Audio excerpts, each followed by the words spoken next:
Dal 25 gennaio all'8 marzo l'unità cinofile Soccorso e Sicurezza La Marca di Treviso presso la palestra di via Lazzaretto a Caerano San Marco organizza un corso di educazione cinofila. Il corso ha una durata di 7 lezioni per il conseguimento dell'attestato di uomo e cane buon cittadino come da ordinanza ministeriale. I corsi si terranno di sabato dalle ore 15 alle ore 17 i giorni 25 gennaio, 1, 8, 15 e 22 febbraio e 1 e 8 marzo. In caso di maltempo sono previste 3 lezioni di recupero il 15, 22 e 29 marzo. Come docenti avremo l'educatore cinofilo il signor Diego Righetto.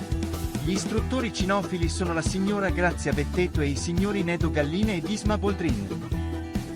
L'assistenza medico-veterinaria è a cura dell'ambulatorio veterinario San Marco del dottor Pagotto.